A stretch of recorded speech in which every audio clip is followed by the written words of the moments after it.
Hey guys.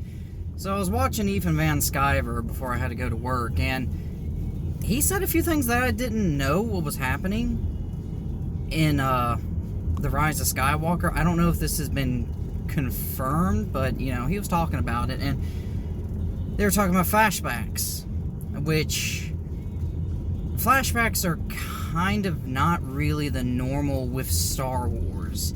I mean, you see the originals, the prequels, and even the Clone Wars and Rebels animation.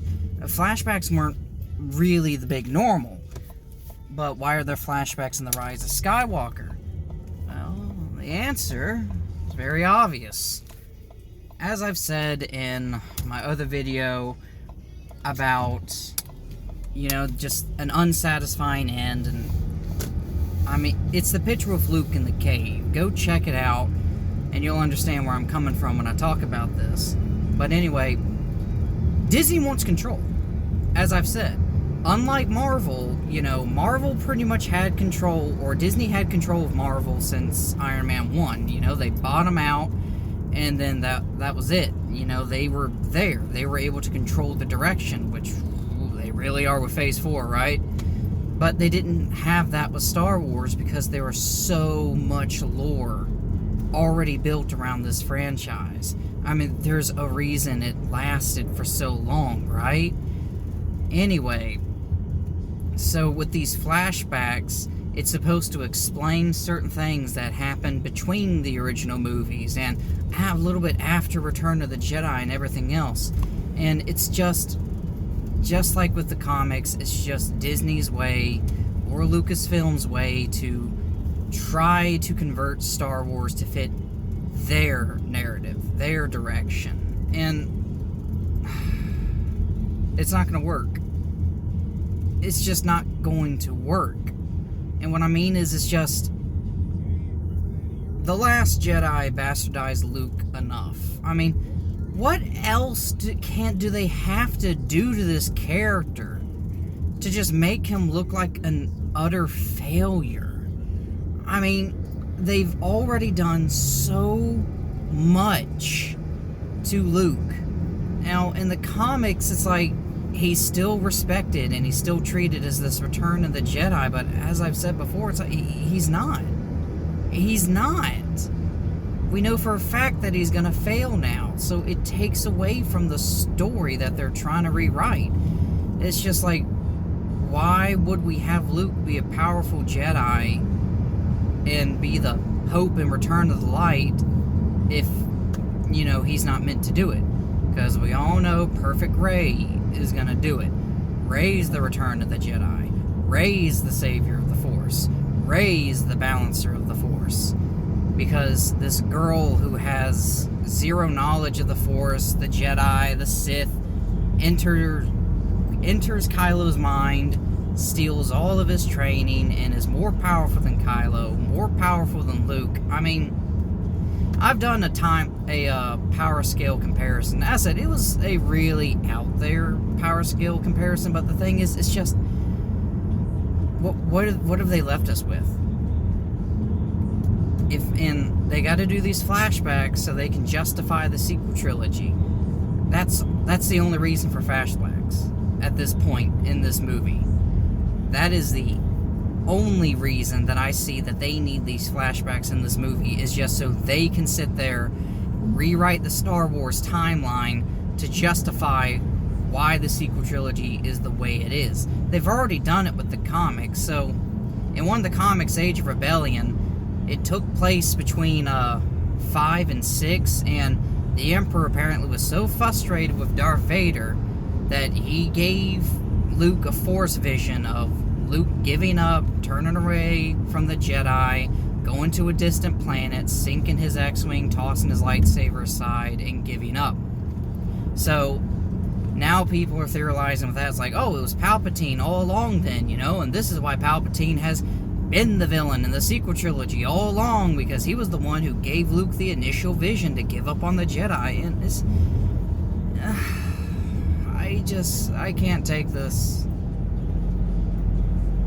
It's just so much wrong came out of the sequel trilogy. that they have to actively rewrite the past just to justify their movies, just to justify their heroes, just so that their heroes can be the heroes, so their heroes can save the galaxy and the Jedi and destroy the Sith, instead of George Lucas's heroes. Because with the sequel trilogy, not only did the original trilogy characters fail, but the prequel heroes failed at too. Anakin's sacrifice, completely useless. Obi-Wan Kenobi's sacrifice, completely useless. Yoda encouraging Luke to pass on what he'd learned, completely useless. Because why? Luke didn't pass on anything to Rey. He trained her for a day and immediately gave up on her. And now we're getting told that Leia is the one that took over Luke and took over Rey's training. My problem with that is that if Leia has the strength, the knowledge, and the power of a Jedi Master, when the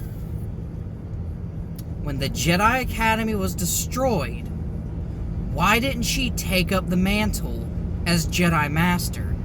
Why didn't she go, okay, I know I put all my efforts in the Resistance and the New Republic, but the Jedi are gone and we need to, do something about this. Because, see, even in Rebels, they had an episode dedicated to Force-sensitive children, and the Inquisitors were stealing them, but the Jedi of the Rebellion, Ezra and Kaden, though they were exposing themselves, they rescued these children because they were like, okay, we got to protect these kids, The Rebellion has to save these generation because they could be the next generation of Jedi.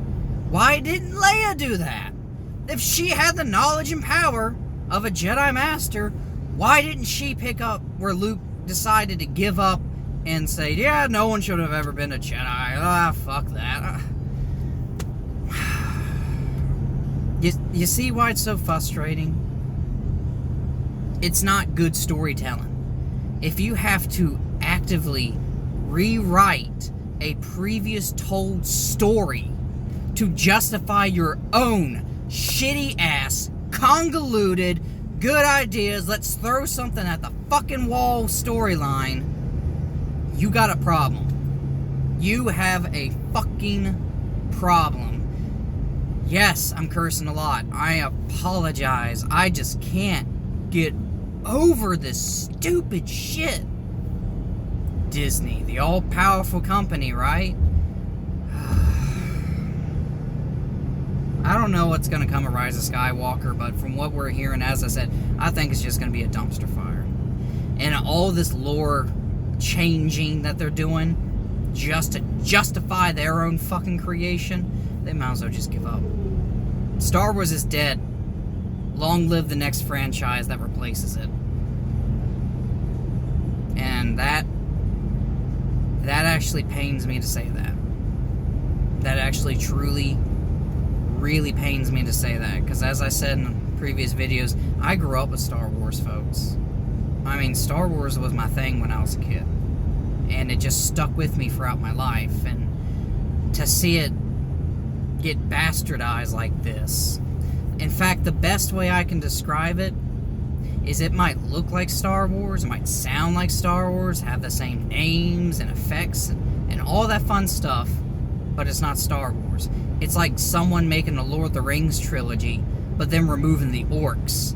It's like they still have the places, they still have the humans, the armor, the swords, and the battles, but without the orcs, it's not Lord of the Rings. It's just, you get another medieval conquest show. You see what I mean? That's essentially what Star Wars has become. It's like Lord of the Rings, just without the orcs.